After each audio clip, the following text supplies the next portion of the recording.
اور شوہر والی عورتیں بھی تم پر حرام ہیں مگر وہ جو قید ہو کر باندیوں کے طور پر تمہارے قبضے میں آ جائیں۔ یہ حکم اللہ نے تم کو لکھ دیا ہے، اور ان محرمات کے سوا دوسری عورتیں تم کو حلال ہیں،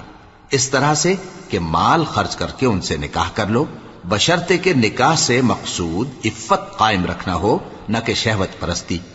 تو جن عورتوں سے تم لطف اندوز ہوئے ان کا مہر جو مقرر کیا ہو ادا کر دو،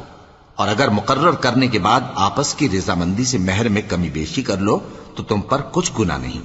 بے شک اللہ سب کچھ جاننے والا ہے، حکمت والا ہے۔ اور جو شخص تم میں سے مومن آزاد عورتوں سے نکاح کرنے کا مقدور نہ رکھے تو مومن باندیوں ہی سے جو تمہارے قبضے میں آ گئی ہوں نکاح کر لے، اور اللہ تمہارے ایمان کو اچھی طرح جانتا ہے۔ تم آپس میں ایک دوسرے کے ہم جنس ہو، پھر ان لونڈیوں کے ساتھ ان کے مالکوں سے اجازت حاصل کر کے نکاح کر لو، اور دستور کے مطابق ان کا